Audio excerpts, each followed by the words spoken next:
Vai. Olá, eu sou Elisângela Tobias, sou psicóloga, neuropsicóloga, e hoje a gente está aqui através do canal da Lapidare, né, com o objetivo de estar fazendo mais uma live com assunto referente à pandemia. Como a gente já vem fazendo há algum tempo, né, a gente já tem alguns assuntos aí no nosso canal, a intenção é de estar trazendo uma informação de qualidade, com profissionais de qualidade nesse momento que a gente está passando por tantas mudanças, né? Uma das coisas que a gente está vivendo hoje é o momento de incerteza. E incerteza, às vezes, gera alguns medos, e é sobre isso que a gente vai estar falando hoje. E eu queria apresentar para vocês a Sandra, que hoje é nossa convidada, e vai estar conversando um pouquinho aqui com a gente sobre a questão do medo. É isso aí, boa noite. Boa noite, Elis, gratidão pelo convite. Eu sou Sandra Sepúlveda, sou psicóloga, sou especialista em tratamentos para ansiedade, hipnoterapeuta e terapeuta sexual também.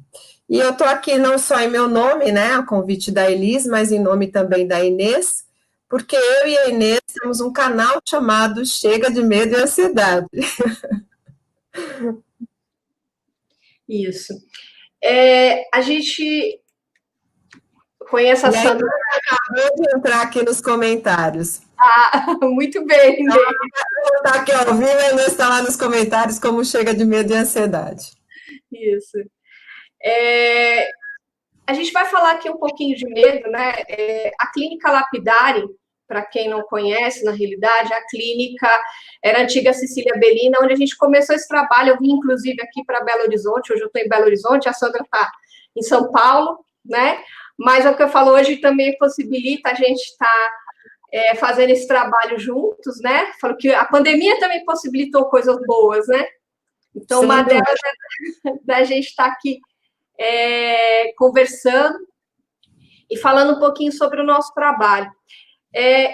Especificamente, a gente começou a clínica trabalhando com medo de dirigir, né? Hoje ainda continua esse trabalho, só que a clínica hoje tem, a gente trabalha também com a parte de neuropsicologia, atendimento psicoterápico, eu tenho formação em terapia comportamental, então eu trabalho nessa área. E assim, o medo, o que acontece? As pessoas, né, acham que assim, medo é ruim.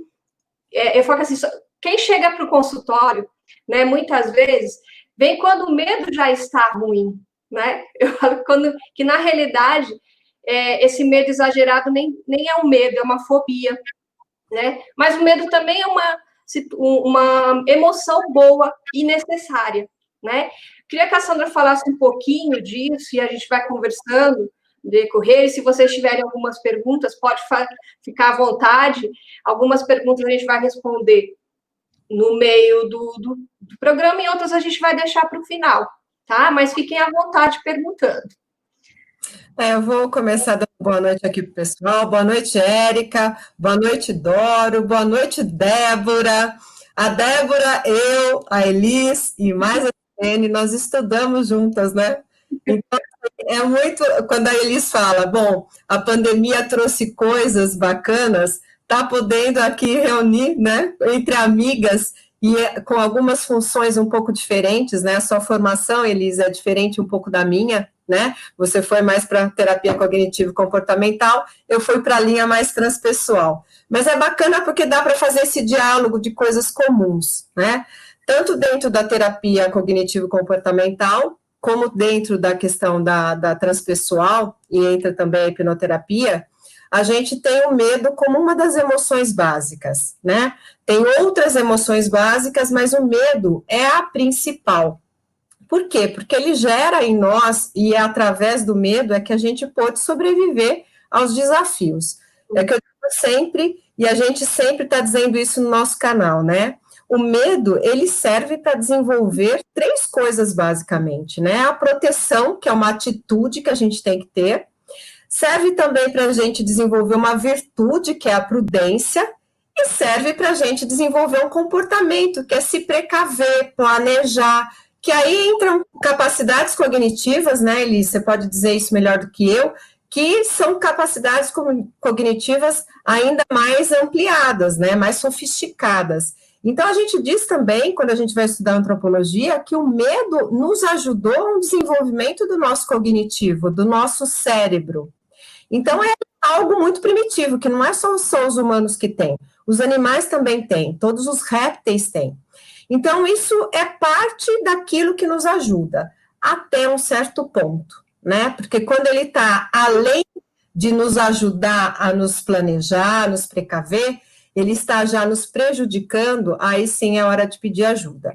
E como o tema hoje é esse medo da pandemia, né? As questões que essa pandemia tem gerado, ela tem gerado um medo da contaminação, por exemplo, que também nos ajuda a usar máscaras, a higienizar melhor as mãos, a realmente ter certos cuidados em não tocar. Aqui a gente está atendendo por Skype, né? Quando atende presencial tem todo um protocolo que a gente tem que seguir, ou seja, ele ajuda nisso, né? E a gente sabe que ajudando nisso diminui a propagação dessa contaminação do vírus. Mas tem pessoas que acabam exagerando e ficam com tanto receio, né, que acaba higienizando demais as mãos, né, a ponto de machucar. E isso já é um transtorno. Acaba criando tanta fobia que não consegue mais se relacionar.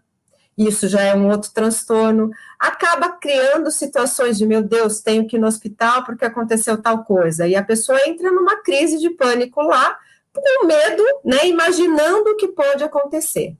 E isso é uma outra característica do medo também, né, e de como a gente reage ao medo. O medo, ele pode ser dado de algo real, que realmente está acontecendo na nossa realidade, mas ele também pode ser imaginário, né, e é aquilo que a gente fala, que é como se fosse um medo aprendido, né, e aprendido com quem? Às vezes com algumas situações que nós estamos vivendo, às vezes até com os nossos pais.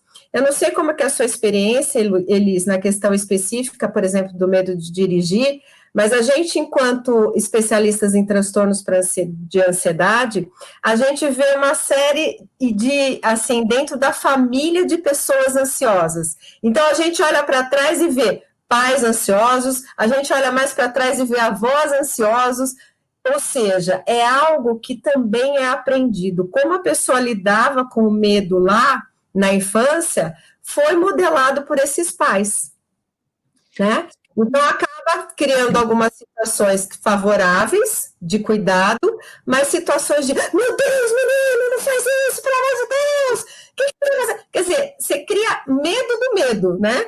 Medo de causar um choque e a pessoa se traumatiza. Pronto, tá feito estrago, né? Não sei se medo de dirigir também é assim, Elis.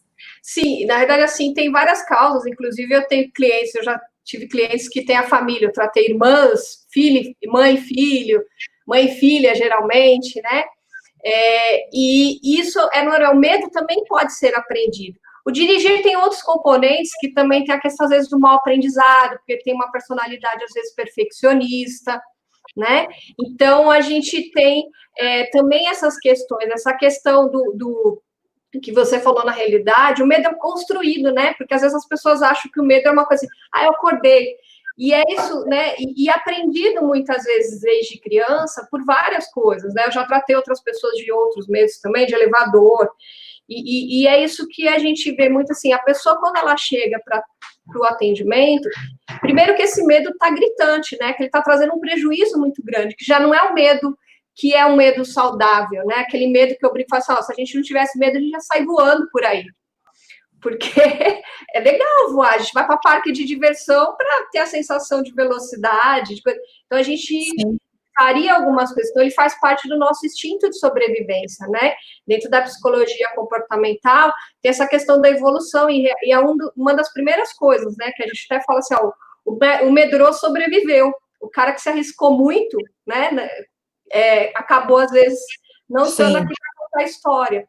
Então, ele é bom também, mas chega um momento que ele começa a atrapalhar a vida, ele começa a dar, inclusive, reações fisiológicas, né? O que você falou, na realidade, ele não passa só a ser, além do pensamento, ele começa a acionar, ele aciona, a gente começa a aplicar mais adrenalina, aí vem todas as reações, meu coração está batendo, muito forte, a respiração fica curta, até que são sintomas, às vezes, até do ataque do pânico. Seria um medo extremamente exagerado. E que passa a ser fisiológico, e muitas pessoas, por exemplo, no ataque do pânico, eles vão para hospitais achando que tem infarto, né? É tão fisiológico, é tão real, né? Que às vezes as pessoas até, o medo é frescura, não é frescura, é real, as pessoas sentem, né? O difícil é entender como uma emoção é tão poderosa a nível de causar essa interação química dentro da gente que dispara os sintomas, né? Assim como o medo é uma reação normal, a gente fala também que a ansiedade né? Eu estava ansiosa para a live de hoje, eu não sei você. Sim. Na barriga, veio o coração palpitando, e não era exatamente uma ansiedade ruim, era uma ansiedade boa, porque para mim a live do século, né? Eu estou podendo falar com uma amiga, né? De que nós estudamos juntas lá em São Paulo. Então, assim, é uma adrenalina gostosa. Mas a adrenalina podia estar subindo, subindo, subindo num nível que poderia me dar um branco, né? Que é uma das ações que a gente tem. Então, assim, o que a gente sente quando a gente sente medo? A gente sente o coração que começa a acelerar, a respiração começa a ficar ofegante, a gente sente a pupila dilatar e sente também que há mudança na pressão arterial. Algumas pessoas vão começar a suar a mão, os pés, sentir gelado, tem uma sensação na cabeça que parece que está meio fora. Isso tudo a gente chama de reação normal. Mas então o que é diferente, né, quando o medo já não é mais normal? É como se todas essas reações, que são as mesmas quando a gente está falando de um pânico, de uma ansiedade, de uma fobia, de um transtorno obsessivo compulsivo, quando você não consegue fazer os rituais, a gente está falando que tudo isso é igual numa situação de medo normal, só que muito mais intenso, muito mais duradouro e muito mais frequente.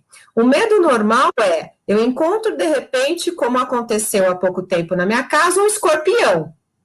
Cara, eu não fiquei com medo? Putz, eu fiquei com muito medo. Acelerou? Opa! Eu subi e desci. Mas matou o escorpião, o que aconteceu com o meu medo? Acabou.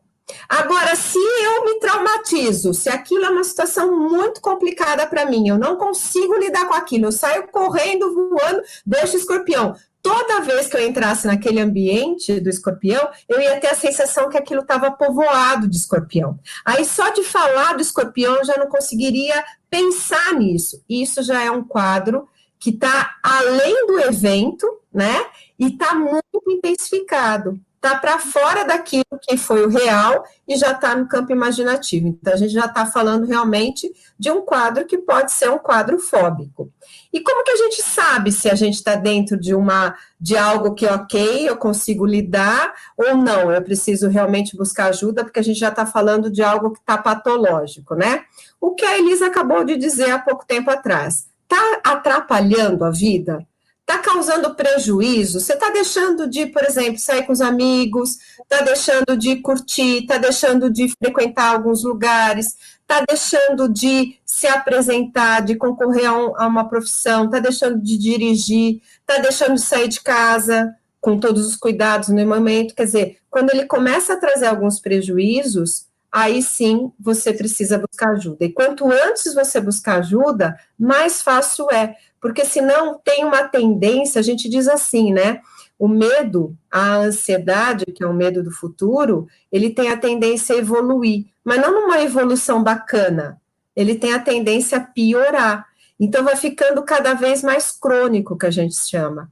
E esses sintomas, né, do medo, eles vão também se tornando cada vez mais frequentes, a ponto da pessoa ficar isolada do mundo e evitando até a família, porque para a família lidar com medo é uma coisa às vezes simples. Fala, calma, por que você está assim? É só um escorpião, né? Por que você está assim? Não está nada acontecendo.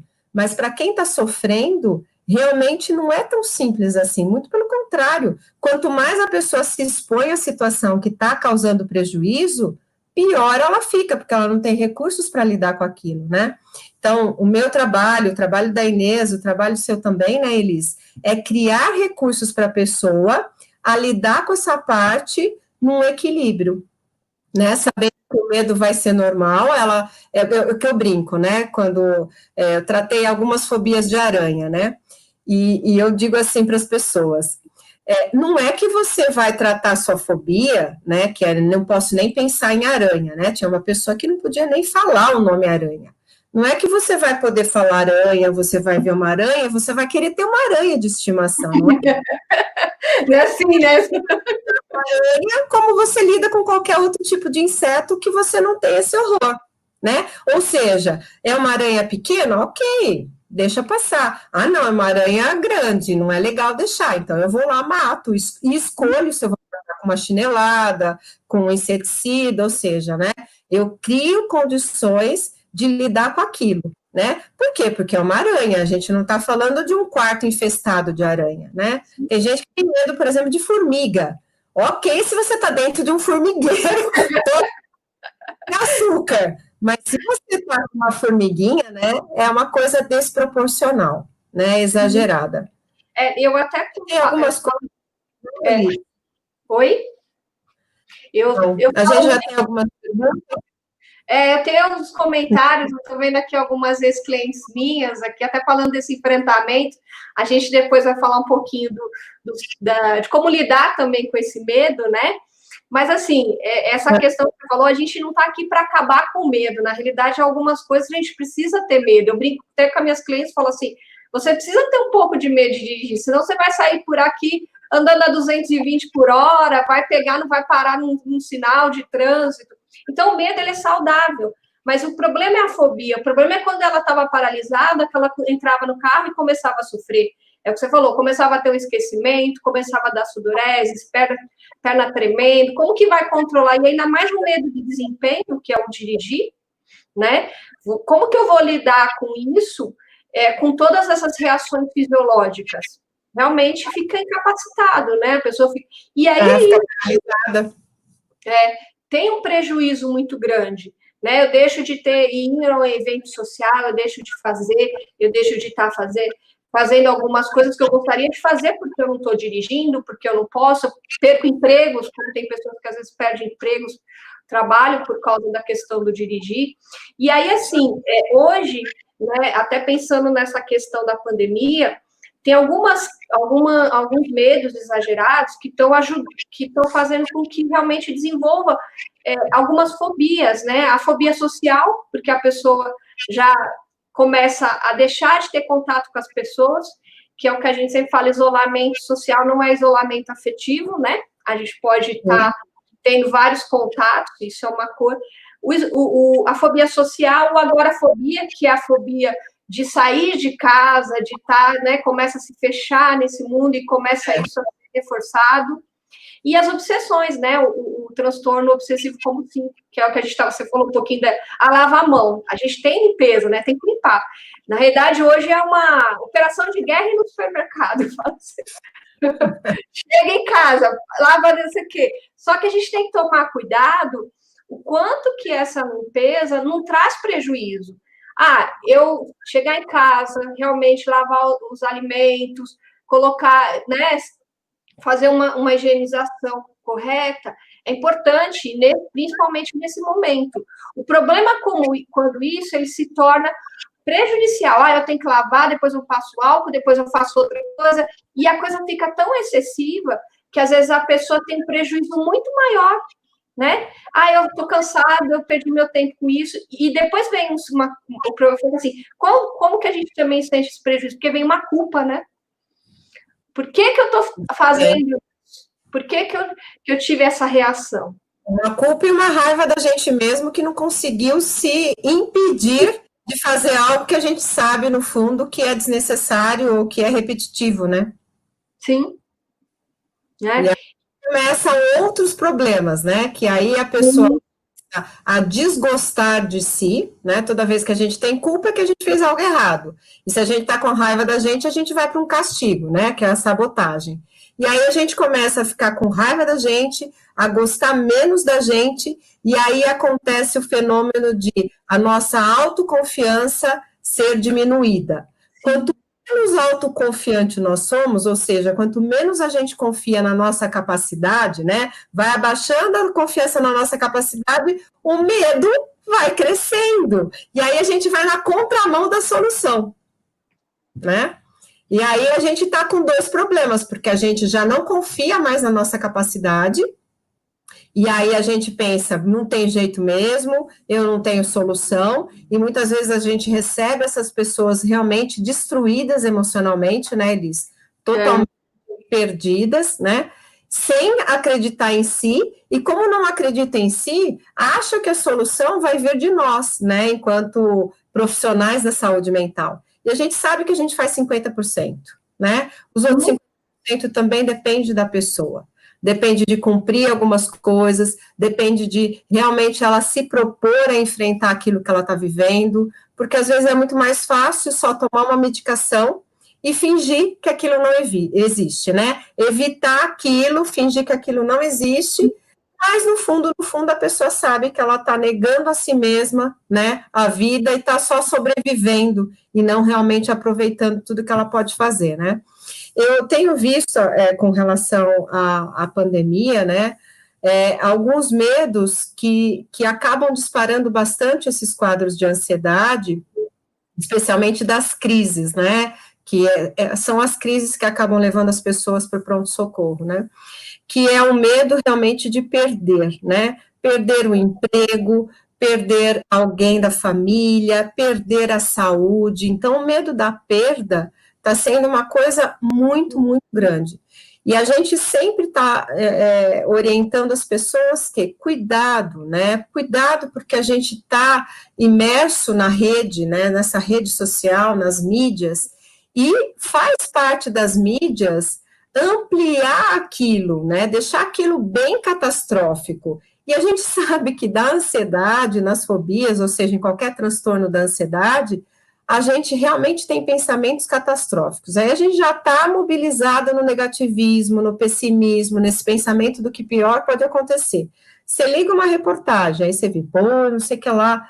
Nossa Senhora, é claro que vai disparar uma crise de ansiedade, porque a sensação é que você está sem saída, né? Sim. Toda vez que a gente está sem saída, a tendência nossa é sofrer um desligamento, é como se aquilo eu vou para outro espaço. E às vezes, né, dentro disso, desenvolver uma crise de ansiedade. Então, é um momento, a gente diz, bastante desafiador. Por quê? Porque nós estamos sendo traumatizados pelas informações o tempo todo. O tempo todo são informações de escassez, de problemas, de dificuldades, e a gente não toma isso como, legal, a gente vai ter essa dificuldade, o que nós vamos fazer? Não, a gente sente, bom, então não tem jeito, né? Vamos parar de brincar, porque não vai ter mais brinquedo possível para nós. Então, realmente, quando a gente fala de especialistas para tratamento para ansiedade, o que mais tem nos preocupado é realmente isso que a gente chama de trauma secundário, que é implantado na nossa cabeça, na nossa convivência, nas informações que a gente recebe, e a gente não percebe que está sendo traumatizado. A gente só vai perceber a hora que a gente já está nos sintomas físicos, né? A hora que a gente acorda com a batedeira no coração, já acorda no meio da noite ofegante, sem ar, e aí a gente não sabe o que está acontecendo com a gente imagina que é uma doença, a gente acaba buscando um médico e ele vai dar um diagnóstico que você está sofrendo de ansiedade. E aí fica muito difícil para a nossa cabeça entender, como assim? Ansiedade? Não, isso deve ser um infarto, isso deve ser outro tipo de problema, ou ainda não descobriram o que eu tenho, mas ansiedade? Eu tive um cliente que uma vez chegou e falou assim para mim, eles não achavam que eu tinha uma doença terminal, que ninguém, um médico, queria me contar, porque toda vez que eu ia lá, e assim, a gente tá, mas é muito triste isso, né, porque é o que a gente falou, até que ponto que chega essa nossa imaginação, e se a gente pensar hoje, a gente está tendo uma perda, a gente acabou de perder a nossa rotina. que a gente tinha 3 meses atrás, né? Aqui em BH a gente está brincando que, não sei como está, e São Paulo também, né? No interior talvez esteja um pouco mais tranquilo, mas aqui acabou de fechar a semana passada, abriu um pouco do comércio e fechou tudo, voltou a fechar. E aí a gente abre, fecha. Como que vai ser a semana que vem? O que vai estar funcionando? Né? A gente começou, né, a nossa rotina como psicóloga começou a atender online. Como que tá? E aí, assim, as pessoas perderam a rotina. As mães estão tendo que dar aula para ajudar os meninos na escola, dar aula, né? Eu falo que assim, então tem um monte de coisa, trabalhar em casa. Muitas pessoas foram para o home office. Então a gente perdeu aquela rotina. Eu pego meu filho, levo para a escola, deixo ele na escola, vou trabalhar, tem uma pessoa que me ajuda em casa, né, a cuidar da casa, tem isso, acabou tudo isso. Todo esse aparato que a gente tinha até 3 meses atrás, hoje não existe. Né, para muita gente. Algumas estão retomando aí agora, começou, e quem também não retomou do mesmo jeito. Mas mudou tudo. E na realidade, assim, quando a gente pensa, tem um pensamento dentro da neuro, o cérebro gosta de coisa prática, coisa rotina, né? Aquilo que a gente não precisa não gasta energia. O novo gasta energia. Eu tenho que replanejar minha vida, eu tenho que fazer, e eu não sei. Eu não sei o que vai acontecer daqui a pouco, eu não sei se eu vou ter um emprego, eu não sei como que vai ser as condições financeiras do Brasil, a economia como que está. Aí você falou, vê notícia, a política está de um jeito, a economia está do outro, a gente tem cada dia mais o número de contaminação, e aí tem um monte de coisa, né? Eu estava até vendo aqui os comentários, né, de algumas pessoas falando, a Érica falando que vai dar à luz, né, está com medo, e claro, nesse contexto, assim, na realidade, né, eu acho que assim, a gente, mesmo num contexto normal, como mãe, quando a gente vai dar à luz, a gente fica com medo, né? Não tem jeito, é um medo natural, eu acho que toda mãe sente isso.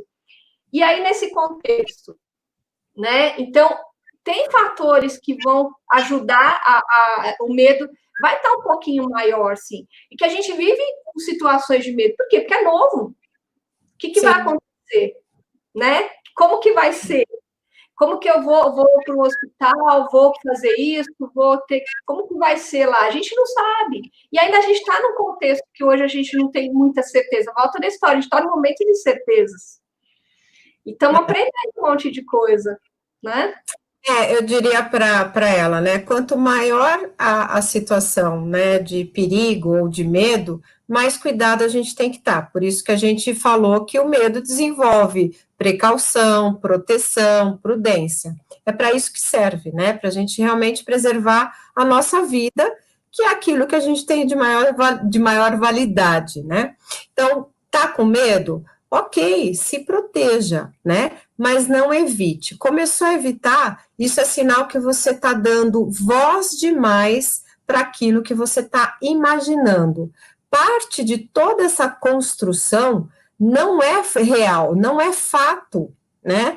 E, na verdade, a gente sabe muito pouco da realidade. Eu gosto muito de uma metáfora, e a gente, como hipnoterapeuta, trabalha bastante com histórias, com metáforas, que diz assim, né? Pediram para 6 cegos falarem o que era um elefante. Só que eles posicionaram cada um dos cegos em uma parte do elefante. Então, aquele cego que ficou na tromba dizia, nossa, parece uma cobra bem larga, que começa grossa e vai terminando mais fina. Quem ficou na orelha disse assim, nossa, o elefante é como se fosse um leque.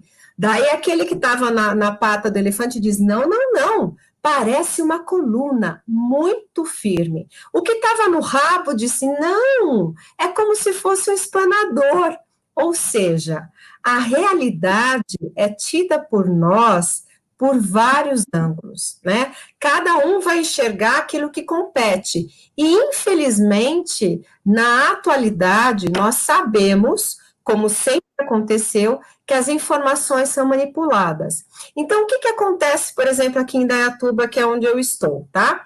A gente sabe que tem casos sendo notificados, mas o que a gente ouve das pessoas que estão lá na linha de frente, que são pessoas profissionais que estão lidando exatamente com isso, que há casos de subnotificação, ou seja, está acontecendo mais do que está sendo notificados. Ok. O que eu soube de uma outra cidade aqui perto? Que eles estão super notificando, ou seja, tem menos casos do que estão sendo notificados. Por quê? Porque tem uma questão financeira envolvendo tudo isso. Então, sempre quando a gente está lidando com a informação, a gente não está lidando com a realidade, a gente está lidando com parte da realidade. E a outra parte da realidade, muitas vezes a gente não vai ter acesso e nem vai saber, de fato, o que é 100% real. Então, a gente precisa começar a lidar com a realidade sobre esse ponto de vista. Um cego, e todos nós somos cegos, a gente só consegue perceber parte das coisas, as outras partes não. E o que a gente faz então, né? Você pode me perguntar. Bom, o que a gente faz se a realidade não é bem realidade, se as informações são todas manipuladas? Que teoria da conspiração é essa? Olha, o que a gente faz? A gente vai focar naquilo que é melhor, né? O nosso lema no Chega de Medo e Ansiedade, qual que é o nosso lema? Foca no que funciona. Que informação que para você vai trazer benefício? A informação de que se eu usar máscara, tiver os cuidados, eu vou estar protegida. Usa isso para você, usa a seu favor, porque se você não puder escolher aquilo que é o bom ou ruim, você não pode nada, né? Então, lembre-se sempre que a realidade sempre é parcial e que você tem um filtro poderosíssimo dentro da sua cabeça, que é a sua intuição, que é a sua inteligência, que é a sua sagacidade e, principalmente, que é a sua história. Quantas coisas você já superou? Quantos medos seus você já superou, né? Lembre para usar isso favoravelmente para você, porque o que a gente precisa, quando a gente está falando de medo, e a Elis colocou muito bem isso, não é acabar com o medo. Isso não é possível e nem seria benéfico para nós. O que a gente precisa desenvolver é a nossa coragem, ou seja, a capacidade de enfrentar aquilo. Então, se eu estou enfrentando fogo, né? Eu não vou chegar com uma roupa de lã para combater fogo, né? Eu tenho que chegar com uma roupa adequada. Se eu estou enfrentando água, eu também tenho que ir com uma roupa, sei lá, um neoprene. Então, dependendo do nosso inimigo, entre aspas, daquilo que é o nosso perigo, a gente precisa estar com recursos. Se você vai para uma guerra, você tem que saber como é seu inimigo para você escolher suas armas. Então, a grande lance é assim, a escolha das suas armas. Uma das armas mais poderosas que todos nós temos acesso é isso, é focar, né, prestar mais atenção naquilo que nos faz bem. E deixar com que aquilo que nos faça mal fique como se fosse num segundo plano. Eu tenho os cuidados necessários, eu tenho aquilo que significa a preservação, a prudência, a proteção, mas eu foco no que funciona. Então, para quem está grávida agora, o que precisa focar? Adianta se preocupar como vai ser a higienização lá no hospital? Não está na tua mão. Não é você que vai fazer a higienização, nem você vai controlar. Está lá em trabalho de parto, gente, vocês higienizaram as mãos. Não tem como fazer isso. Mas o que você pode? Cuidar do seu bebê, curtir o seu bebê, é um momento único e talvez um momento muito esperado. Então, a gente foca naquilo que está nas nossas mãos e que realmente nos faz bem. Essa é uma fórmula que a gente tem para conseguir combater tudo isso sem enlouquecer. Porque se a gente realmente vai dando atenção para isso, até a pessoa mais terapeutizada do mundo fica pinel, não é? Sim. Como a gente falar assim, não tem como evitar. Tem sim. E nós, enquanto profissionais da saúde, que estamos sendo impactados tanto por esse clima, como pessoas por sofrimento, a gente, né, estou falando por mim, pela Inês, pela Elis, nós temos que cuidar mais ainda. Então, tudo aquilo que a gente dá como dica de orientação, a gente está fazendo com a gente, para a gente se manter realmente com a nossa mente saudável. porque senão a gente também adoece. A gente sabe que a mente está totalmente ligada com o nosso sistema imunológico. O medo, a raiva, eles liberam adrenalina na nossa corrente sanguínea e cortisol. E o cortisol, especificamente, ele deprime o nosso sistema imunológico. Então, a gente fica com o nosso sistema de defesa, vamos dizer assim, mais debilitado. Ou seja, tudo o contrário do que a gente precisa nesse momento. Né? Então, se manter saudável mentalmente é uma das condições de se manter saudável fisicamente. E como que a gente faz isso? Realmente sabendo controlar aquilo que está na sua mão, ou seja, o que você pensa e aonde você põe a sua atenção, especialmente. Né, Eli? Sim, Não sei se você concorda. sim, com certeza. E assim, pensando até nessa, eu concordo muito com essa fala, eu acho que, assim, duas coisas importantes até para a gente colocar essa prática, assim, se conhecer, autoconhecimento, muito importante, porque se você, é o que você acabou de falar, né, que assim, quando eu percebo que o negócio já está físico, porque já não está legal, já passou do legal, né, então quando a gente começa a perceber aquilo que influencia, né, todo esse quadro aparecer, isso vai ficando mais fácil. Hoje a gente tem práticas aí de meditação, né? Hoje você vê vários estudos falando quanto que a espiritualidade, seja independente de religião, práticas de oração, práticas de reza, de meditação, de você focar naquilo, que entra muito isso no foco, né? Você trazer isso para você, ter esse momento seu, parar, peraí, fazer exercício de respiração, não pratico nada nessas questões, eu não lido com espiritualidade, mas foca no seu corpo, na sua respiração. A hora que você começa a voltar para o seu corpo, começa a fazer um exercício de respiração, primeiro que você entende como o seu corpo. Você começa a fazer um exercício de respiração, nossa, meu ombro está doendo, está duro, nossa, aconteceu isso. Você começa a ver coisas que às vezes você nem tinha percebido que está ruim. E aí a gente precisa perceber essa questão da postura, de como a gente está, né? Então, parece que são coisas pequenas, mas é isso. Porque a hora que você começa a ter essas práticas, você começa a voltar para você, o que você falou, você tira essa coisa do pensamento de ampliar. Para que eu vou ver uma notícia? O que vai me adiantar saber se tem um, se tem dois, se tem três, quantas pessoas que estão, que faleceram, quantas pessoas estão com Covid? É o que você falou, a gente tem que ter notícias para a gente saber, ainda estamos no meio da pandemia, quais os cuidados que eu devo tomar. Mas eu até alguns clientes de terapia, a gente conversa muito e fala assim, vamos deixar a notícia, por que você precisa assistir tal notícia, né? Por que você precisa ficar lá assistindo o jornal e vendo, acompanhando, nossa, agora tem mais 1.000, agora tem mais 100, agora tem mais... Você vai tomar alguma decisão, né? Você tem um cargo, né, de estratégico de um local, de uma empresa, de uma instituição do governo, sim. Agora, se você não tem, para que você vai... e muitas vezes a ansiedade, as pessoas falam que é uma esponjinha, né? Geralmente quem fala de ansiedade... É legal você falar sobre isso, eu queria falar duas coisas, né? Que é uma coisa muito interessante isso. A pessoa sabe que precisa evitar esse negativismo, né? Essa onda, né? É um tsunami que a gente vai. Só que tem uma questão bem interessante aí. A gente fica viciada em sentir medo, né? Quanto mais a gente sente aquela emoção, e isso já é provado fisiologicamente, tá?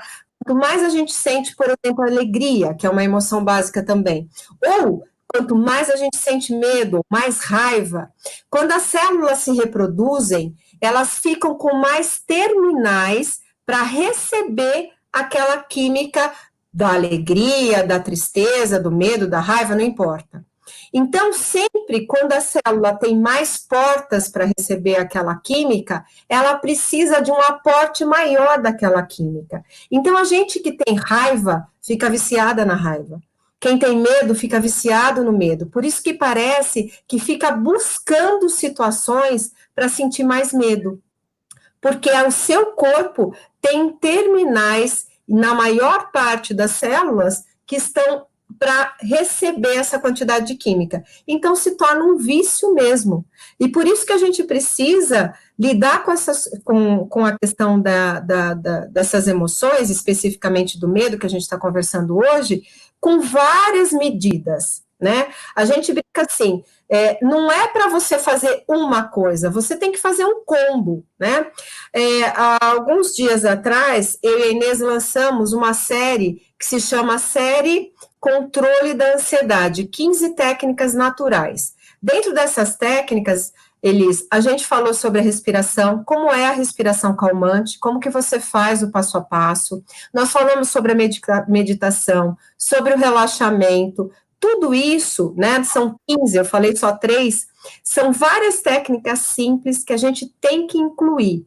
Muitas vezes, inclusive, além de todas essas técnicas, a gente tem que lançar a mão de uma medicação, que pode ser uma alopatia, um antidepressivo, um ansiolítico, ou mesmo uma fitoterapia, uma homeopatia. A gente tem que lançar a mão de trabalhar a nossa cabeça, ou seja, de fazer um processo terapêutico, e às vezes um processo mais profundo, realmente buscar especialistas que trabalham naquela questão para a gente resolver o problema na base dele. Então, e além de tudo isso, a gente precisa estar com uma rotina de atividade física, é necessário fazer exercício físico, a gente tem que cuidar com a nossa alimentação, tem alimentos que pioram os quadros, tem alimentos que favorecem, a gente tem que cuidar do nosso sono, o sono é algo tão importante, né, que influencia diretamente a nossa percepção da realidade. E a gente tem que cuidar também de quanto que a gente se hidrata. Eu sempre brinco assim, se você não toma água suficiente, não adianta você tomar antidepressivo. A sua absorção do medicamento vai ser mínima. Então, assim, a gente não adianta, se você tem um problema de medo, você tem que usar todo o arsenal, você vai para a guerra, você tem que ir com o seu escudo, você tem que ir com o seu capacete, você tem que ir com a sua lança, com a sua faca, né, com uma bota adequada, cara, você vai para a guerra, né? Então, a gente não está guerreando com o coronavírus, a gente vai de máscara, de álcool gel, de sapato limpo, de lavar tudo, é a mesma coisa. Então, não adianta que tomar um remedinho, fazer uma terapia qualquer, que você vai dar conta de algo que tem um tamanho grande na sua vida. Então, a gente precisa lançar mão de várias coisas e cuidar para isso. Se você não fizer nada, até por esse vício que a gente fica das nossas células em receber aquela química negativa, a gente vai continuar nessa mesma situação. Pior que isso evolui, o quadro vai se cronificando e você vai cada vez sofrendo mais. Então, é por isso que a Elis, né, tem feito essa série de lives, e a gente também, dentro do canal Chega de Medo e Ansiedade, nós fazemos 2 lives semanais. Para quê? Para alertar. Às vezes, uma simples informação, como a gente está dando para vocês, é suficiente para despertar, para acordar e para mobilizar em você uma ação. A gente não melhora de nada se a gente não fizer ações contrárias àquilo que a gente está sofrendo. Então, a gente realmente precisa, brincando, né, arregaçar as mangas e partir para o trabalho. Um trabalho mental, um trabalho físico, ou seja, cuidar realmente da gente, para a gente ficar bem, e num nível equilibrado, né? Equilibrado não significa, eu tô legal aqui na pandemia, meu Deus, não é nada disso, né, Elis? Não dá, né? Nem dá, né? Tem momentos que a gente está com raiva, tem momentos que a gente está com medo, tem momentos que a gente quer nem conversar com ninguém. Isso é normal, eu acho que isso também é importante, pensar que tem sentimentos que a gente vai passar por todos os sentimentos, né? Eu falo que, assim, o maior problema é quando ele vai lá em cima e vai lá embaixo. Quando ele está assim, né, na linha mais ou menos, está equilibrado, esse equilíbrio que é importante. E é isso que você falou, assim, até a Malu, que é nossa colega também, psicóloga, ela está nesse combo que você acabou de falar. E realmente, né, a gente vê assim, o tripé, que a gente fala que é o sono, atividade física e alimentação. Não tem jeito. Né? Você falou da questão da hidratação. Eu, o ano passado, fiz um curso de psicogerontologia, e assim, uma das questões que até os médicos batem muito é a questão da hidratação.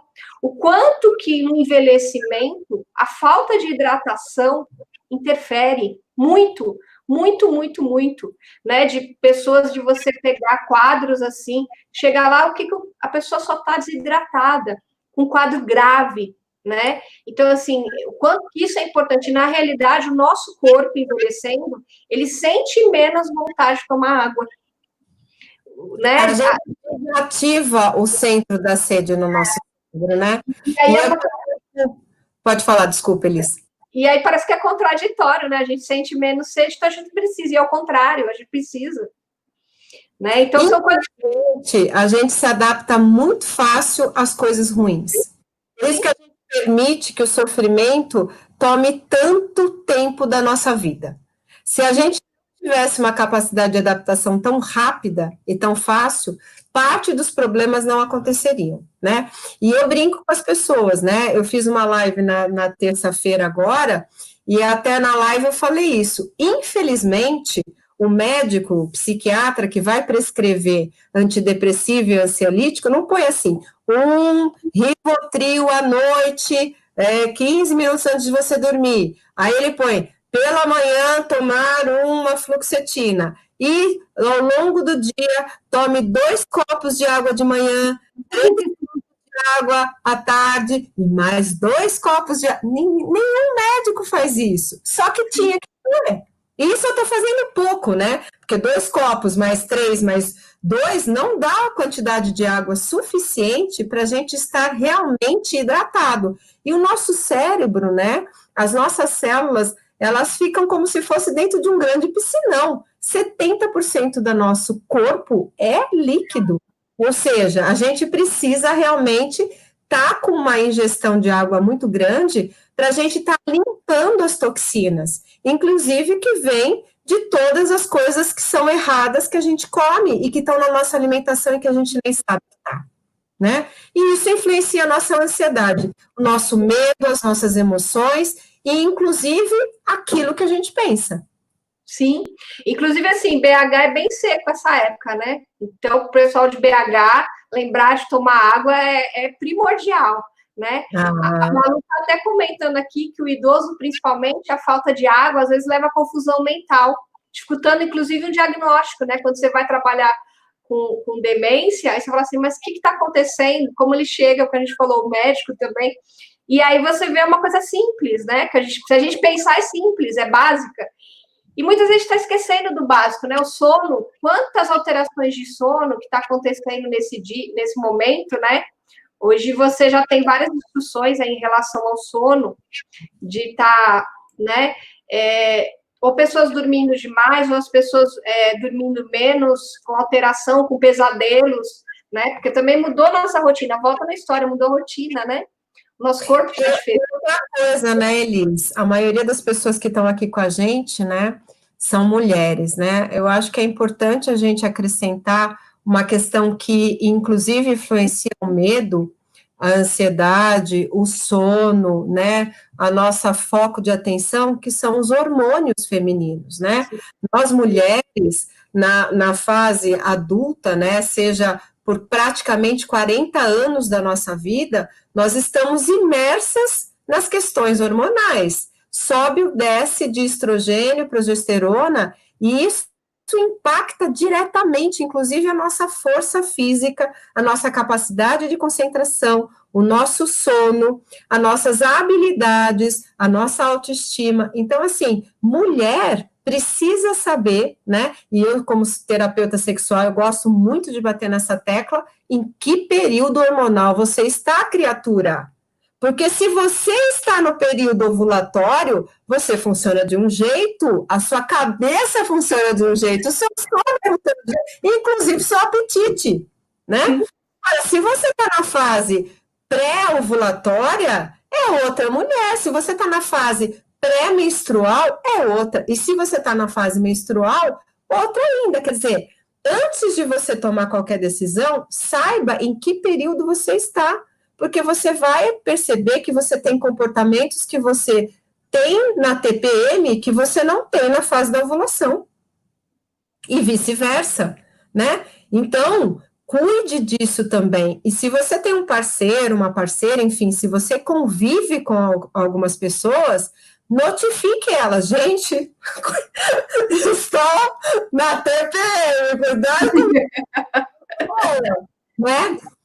Por quê? Porque vai influenciar? Vai. Seu nível de tolerância vai diminuir, sua irritabilidade vai aumentar, seu grau de sensibilidade vai estar diferente, o seu drive respiratório, que é a sua capacidade de respirar quando você está para pré-menstruar ou menstruada, é diferente. Nós somos habitualmente totalmente diferentes. Mulher de fases, sim, mulher de fases. E a gente, nessa correria do dia a dia, nós perdemos essa conexão. Eu pergunto, que fase do período hormonal você está? Quando a pessoa começa a relatar pesadelo, eu pergunto, que fase do período hormonal você está? Eu falei, tá. Então aí, né, vamos fazer a continha? Você menstrua de quanto em quanto tempo? Você sabe que eu não marco, Sandra? Aí eu digo, problema, porque você não está conhecendo o básico teu, que é o teu corpo. Né? Se você não conhece seu corpo, imagina a mente que você não consegue nem enxergar. Como lidar com tudo isso, né? Entender tudo isso, né, Sandra? E o corpo vai dando dica, né? E o corpo que vai te dar as dicas. Esperar, quando vai para o corpo, o negócio já não tá bom, né? Sim, exatamente. A Eliana perguntou lá atrás como manter o controle da mente e não se imaginando o pior, né?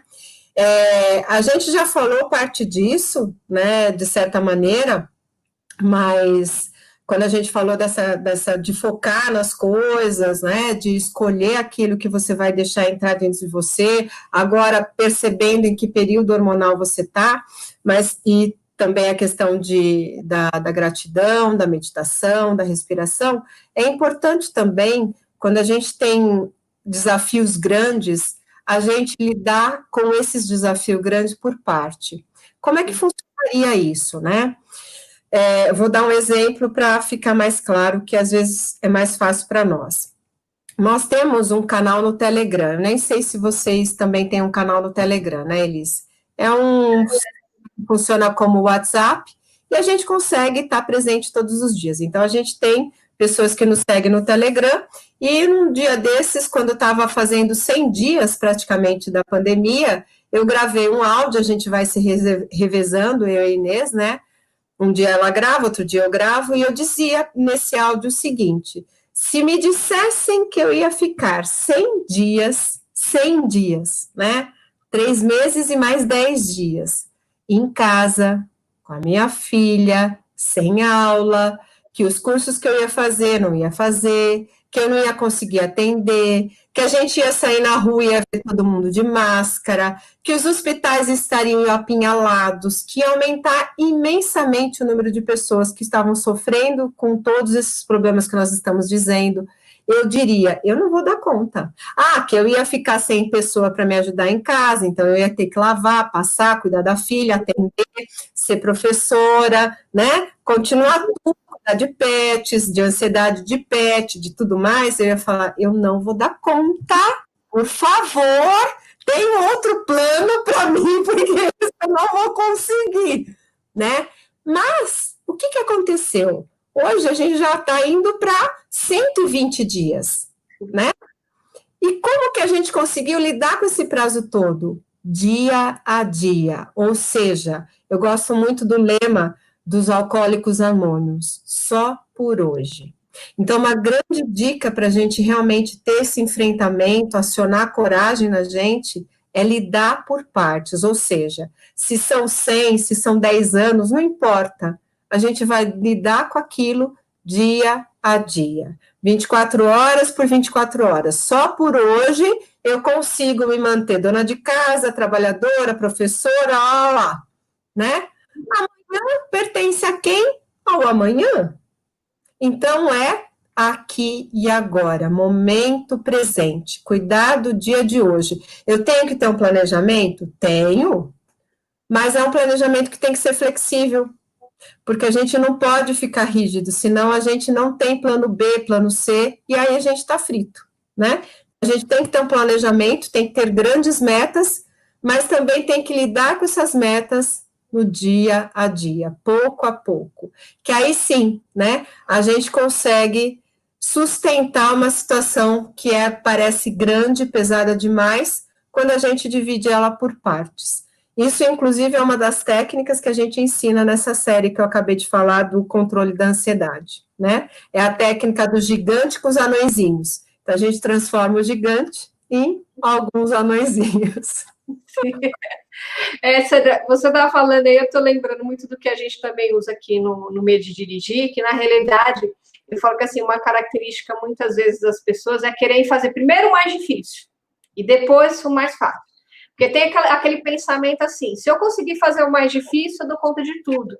Né? Eu tenho algumas ex-clientes aí que já estão até dirigindo, alguma delas já colocaram, que estão assim, a gente começa sempre do mais fácil. O carro, ele começa a andar no quarteirão, ele tem que sair da garagem, depois ele anda no quarteirão.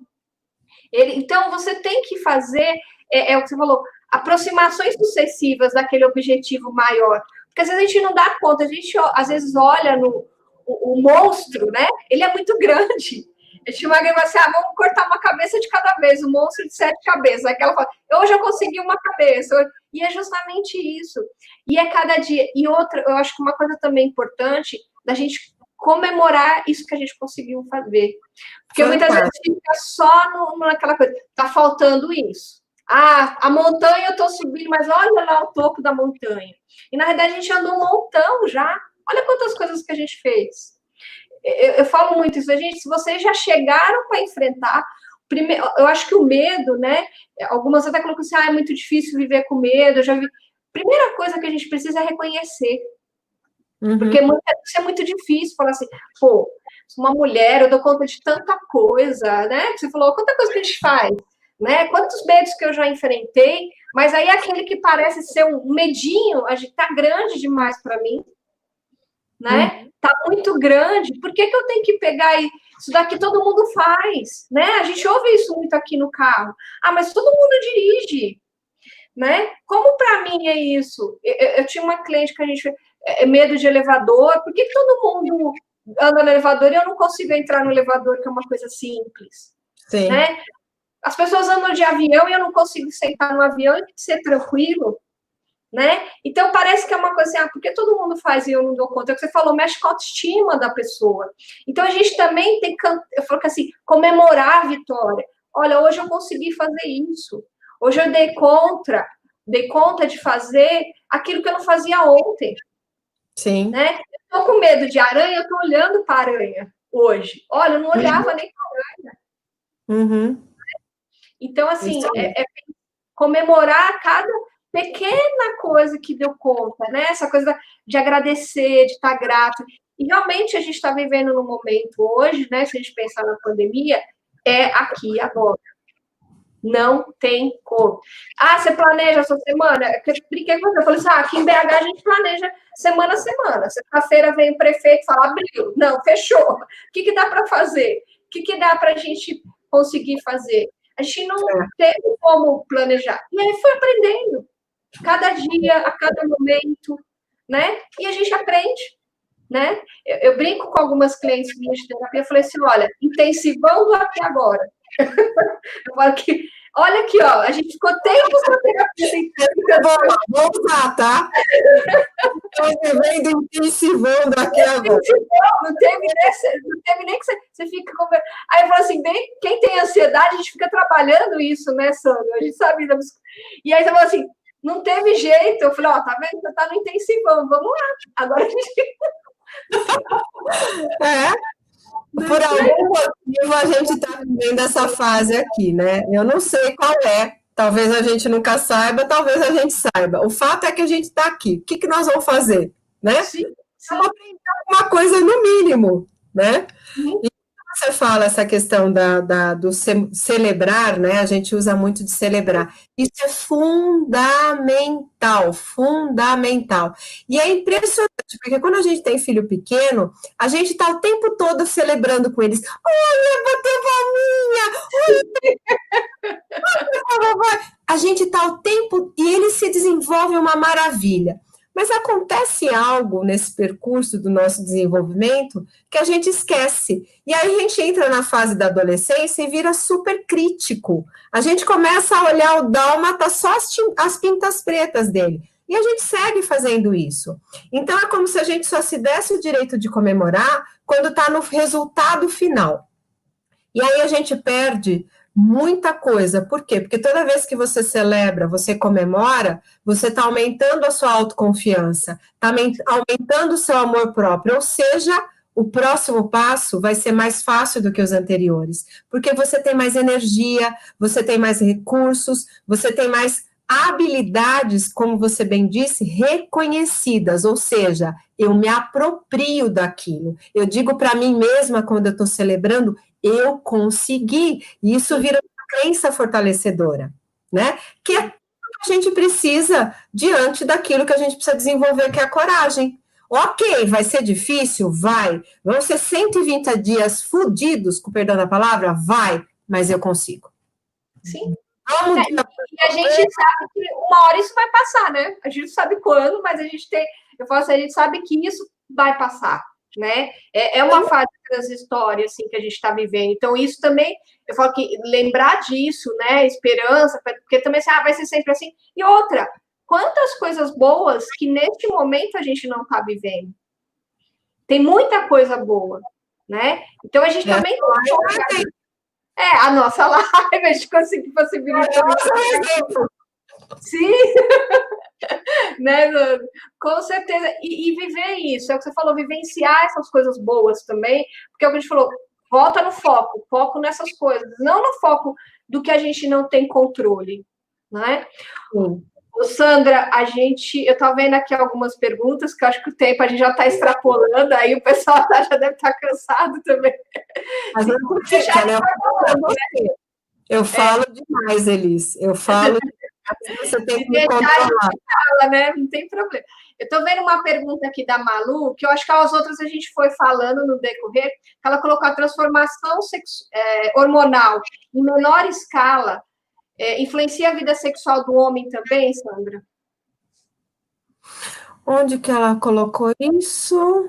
É a Malu, Malu Sanches. Tá.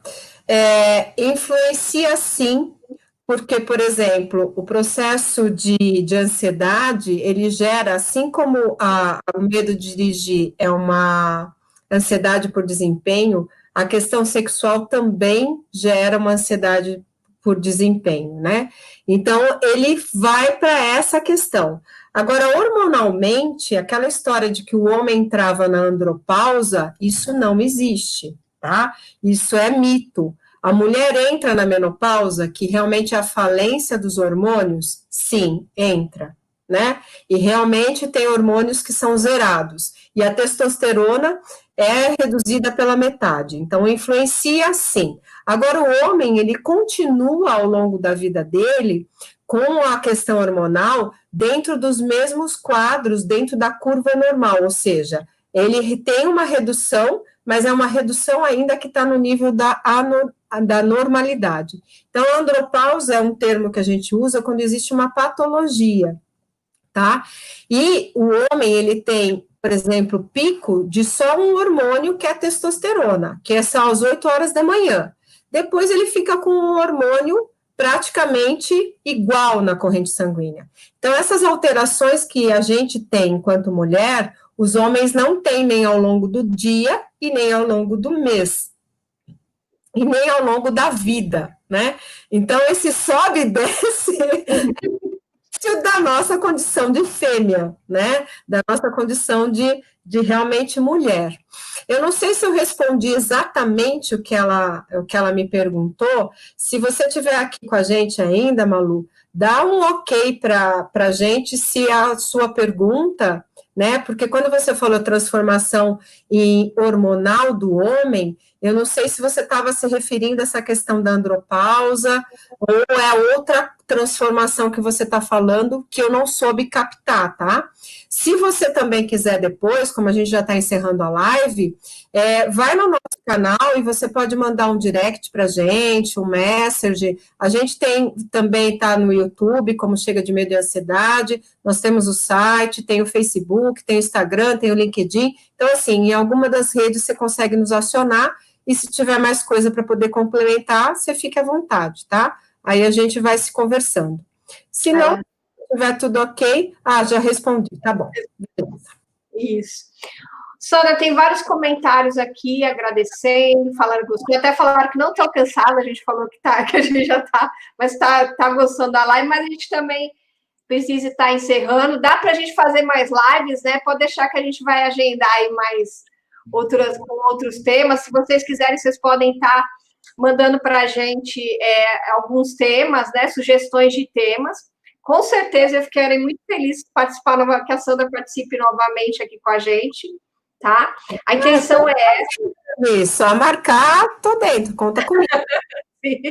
A intenção é essa, de realmente trazer discussões que sejam com qualidade para vocês. Eu vi várias ex-clientes aí, estou muito feliz de ter notícias delas, né? Ótimo saber que elas estão por aí, muitas dirigindo, muitas fazendo outras coisas também.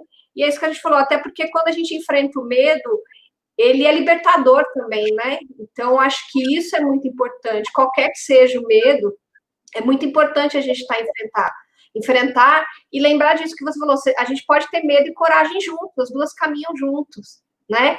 De estar fazendo. Então, mandem para a gente sugestões, se inscrevam no canal, quem não está inscrito, no canal da clínica. A gente também está nas redes sociais, qualquer coisa pode mandar para a gente sugestões, a gente está aberto para a gente fazer. A intenção é de fazer mais lives aí no decorrer do tempo, né? Então, aproveitar esse momento aí de pandemia também para crescimento, né? Eu falo que isso é muito bom, que muitas coisas boas também estão acontecendo. E eu queria agradecer muito a Sandra por ter participado aqui, trouxe um conhecimento que nos ajudou muito. Viu, Sandra? Fico muito grata e fico muito feliz também né, por esse momento também, que eu acho que é uma das coisas que a gente falou boas aí, que a pandemia está trazendo da gente estar juntas. Numa live assim, né, levando informação e cumprindo a nossa missão, né, Elis? Sim. Eu quero agradecer porque eu gosto muito de fazer esse papel, né, de dizer para as pessoas que sim, é possível estar melhor, é possível ter qualidade de vida. Isso eu entendo como sendo a minha missão. Essa é a missão também do Chega de Medo e Ansiedade, ajudar a vencer a ansiedade para a gente poder aproveitar mais a vida. Então, sempre quando a gente tem oportunidades de estar dividindo parte desse conhecimento, eu me sinto agradecida e honrada porque veio de você, né? E foi um bate-papo, né? A gente trocou muita coisa junto, então foi bem bacana. Eu tenho certeza que as pessoas que nos acompanharam e que vão assistir também no gravado vão se divertir, vão aproveitar, mas fica a dica: não ouça, pratique. Escolha simplesmente uma coisa que seja, não precisa pegar todo o combo e dizer, então tá bom, vou fazer tudo, porque senão você vai transformar um paredão aquilo que precisa ser, né, um passo de cada vez. Mas pegue uma dessas coisas que a gente falou, tome para você, se aproprie disso, faça, implemente, melhore, comemore e conta pra gente depois, né, Elis? Sim. Manda para a gente o feedback do que vocês acharam. A gente está aguardando o contato de vocês. Fiquem à vontade. A gente agradece muito a participação de todo mundo. Obrigada, Sandra. Muito bom. Obrigada.